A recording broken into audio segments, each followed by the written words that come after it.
Hello YouTube, this is my INJ, and today the purpose of this video is to show you an unboxing of another MTK6572 Samsung Galaxy S5 clone.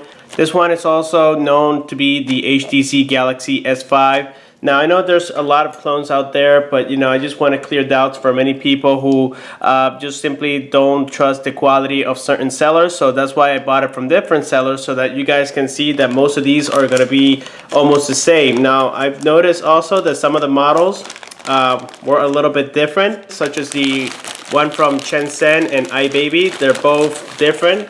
I got this from MTK6572, and it took about 5 days to arrive, if I remember correctly, and I paid $115 for this model. So if I remember correctly, this one on Ming's website, I saw that it has 512 megabytes of RAM, that it has the Android 4.3. So there we can see that it is a little different from other models, but we're going to go ahead and confirm that.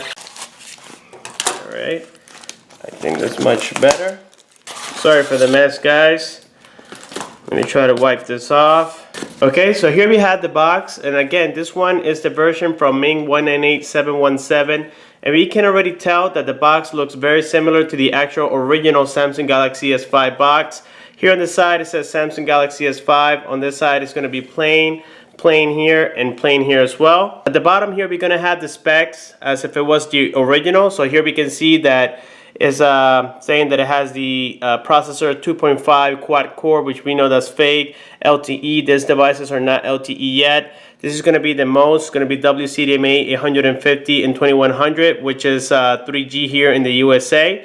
So here we can also see the Samsung logo. So let's go ahead and open the box and see what we got inside. Now I can already tell you that the box is a little bit tight. So here we have the device itself, and so far I can tell you that it looks super nice. Here we can see in the back that it has the Samsung logo, and I can already tell that the sensor looks different from the other ones that I unboxed. So I'm excited about that. Here, as promised, it does come with the flip case, and this time we have a different type of flip case where it gives you the window at the bottom so that you can answer and decline phone calls. So this is actually very, very nice. Also here at the bottom has the Samsung Galaxy S5 logo, and here we have the Samsung logo as well with the camera holes together with the heart rate monitor space here. So that's very, very interesting. We also have the manuals. Now I do believe that the manuals are going to be pretty much the same as the other ones. These actually feel a little bit different paper wise. So here we can see the Samsung logo, says quick start guide. And I do believe that they are in English, and as you guys can see, they are in English. So that's very, very, very nice. Here we have the USB cable. This is the 3.0. Okay. We also have here the wall charger. Now the wall charger this time, I got the American type of wall charger, so I'm very excited. Here we see the Samsung logo. And then here we have pretty much the specs of the charger with the voltage and whatnot, together with the Samsung logo over here. So pretty much identical. And then this time you also got two batteries. Now for some reason these feel a little bit heavier and a little bit thicker, so that's a little difference I noticed there. And these are claimed to be, let me see, these are actually claimed to be 2800. So we can see that these are different because the ones that I got before say that they were 3200, which we know it was fake. So these actually feel very, very good. And like always, it comes with two of them, as we can see. And then last but not least, we have the earphones. Now the earphones, these are actually pretty good, but I just don't like wearing them. Doesn't really matter to me if they're there or not. But I know a lot of people use them, so here we have it. And they do have the Samsung logo as well. And I believe there's nothing else inside the box, as you can see. Now let's get here back to the device, and let's see. And let's look around as well. So here we can see in the back the heart rate monitor. I mean, I don't know if you guys can see this. The lighting is a little bit low here, but this actually looks different from the previous models that I've gotten. Especially this one is from Shenzhen. And here we can see in the back that the sensor is a little bit different, and also the texture. So like I said, even though these are MTK6572s, they're made by many different factories, and that's actually what I've been confirming, that the quality, to see if the quality are the same on all of these devices. So here on the right side we have the power button. On the top, you have the 3.5mm headphone jack. This is so far simulating that it is a IR blaster, but we're not sure about that yet. Then here on the left side, we have the volume rockers up and down. Then at the very bottom, we have the microphone together with the USB 3.0. And let's go ahead and see, this one is also difficult to open. And I can tell you that, well, it was a little bit difficult, but here we see the USB 3.0, very similar to the previous one we got from Shenzhen.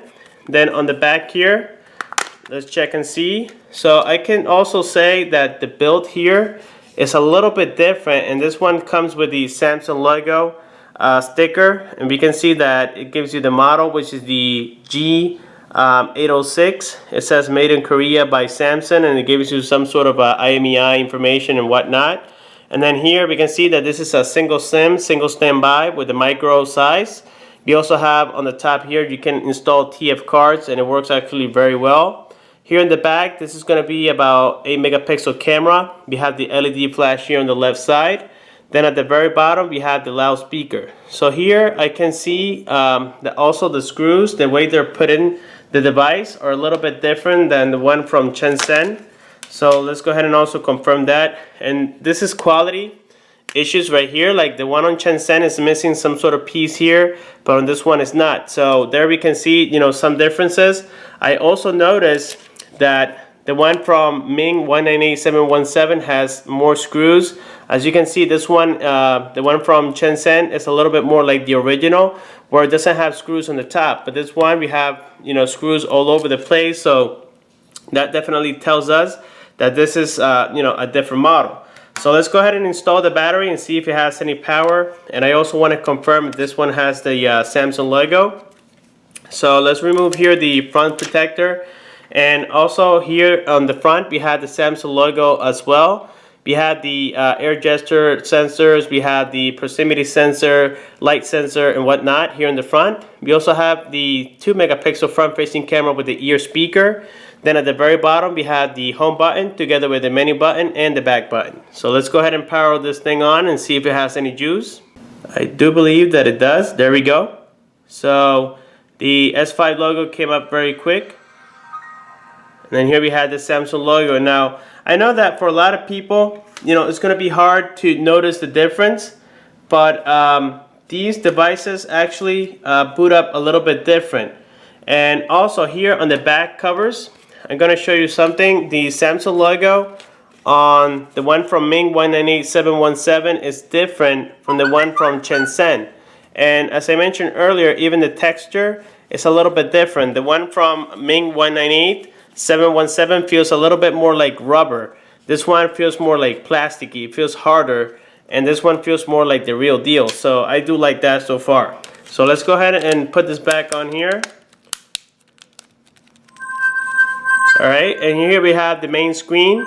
And what I like about these clones is that even though, you know, it has the MTK6572 and whatnot, on viewing angles, this device looks beautiful. And here we have the operating system. It looks very, very similar to the actual thing. So here we can see that it's actually very smooth as well. So far, no lags whatsoever.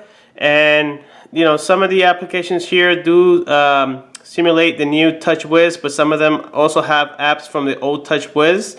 So, I mean, it doesn't really bother me because I can always customize it and transfer apps, you know, here and there. But I'm also going to make a video on how to root this device. So here we're going to go to settings real quick. And let's go here to where it says more, I think.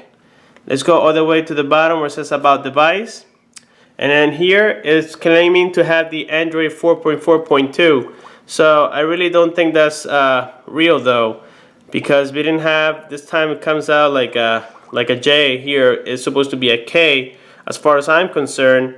And then also the settings is going to be much alike the old TouchWiz that we seen before with the Samsung Galaxy Note 3 and also the Samsung Galaxy S4. So I mean, they're all different. It appears to be that there's multiple factories out there, but now I can tell you that this one already feels very nice and the screen looks very nice as well. So again, I paid $115 for this device and I got it from Ming 198717. and you know, the device does look very nice. So that's it for this video, guys. If you have any questions, please comment below. Subscribe for more. Thanks for watching and have a good one.